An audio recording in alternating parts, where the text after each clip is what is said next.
Nessa nova fase do Repórter Rio, vamos estrear vários quadros. Um deles sobre saúde. Vamos discutir com especialistas formas de prevenção de doenças, dar dicas de serviços públicos de referências e tratamentos disponíveis, além de orientações para uma vida saudável.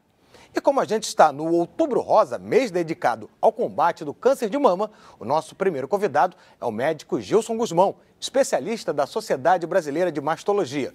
Mas antes da nossa entrevista, vamos ver alguns dados sobre essa doença.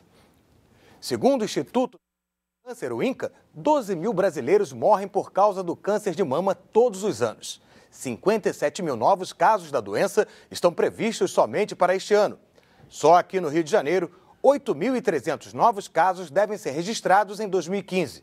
A descoberta precoce pode aumentar as chances de cura. E um elemento importante para o diagnóstico são os mamógrafos. Em toda a rede estadual de saúde, são apenas 9 aparelhos em funcionamento. Muito boa tarde, doutor. A pergunta é que fica: esse número de aparelhos é um número suficiente? Boa tarde, telespectador. Boa tarde, Marcelo.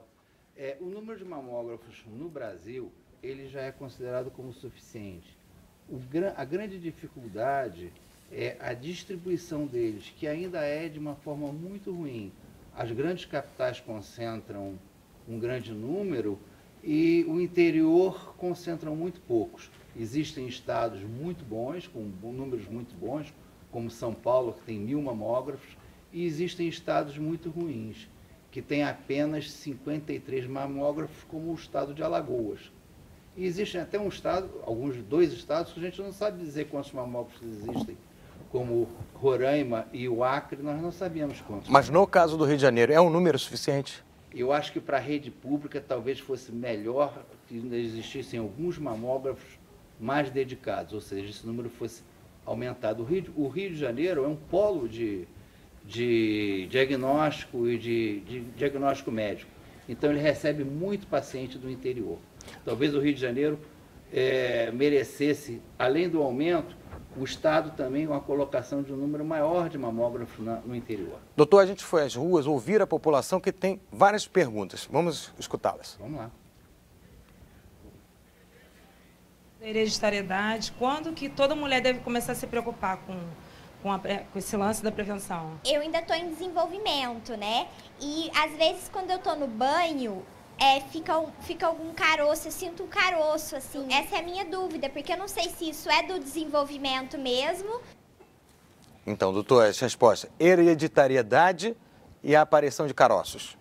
Bom, se você tem qualquer sintoma, se apareceu algum nódulo, algum caroço, se a pele se tornou vermelha, se você tem uma saída de sangue pela papila, se aparece algum nódulo na axila ou na fossa supraclavicular, enfim, se existe alguma coisa de diferente que não existia e passou a existir, você deve ser examinada por um médico.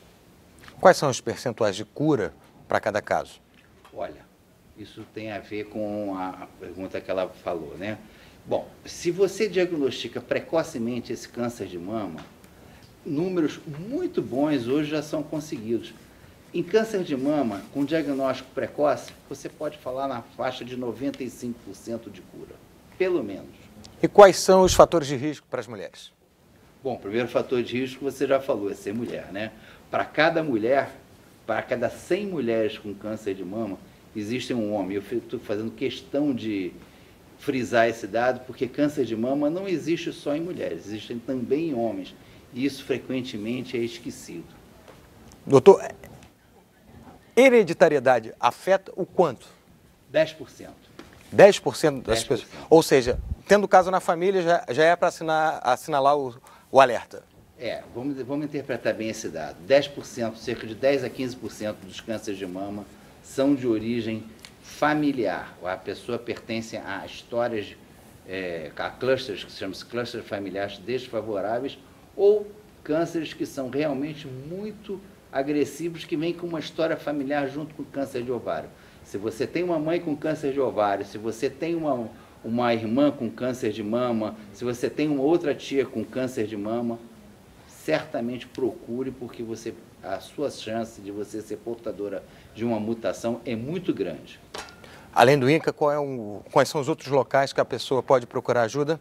Bom, o Rio de Janeiro está muito bem servido sobre essa questão, né? O Instituto Nacional do Câncer é o maior instituto de tratamento de câncer da América Latina, né?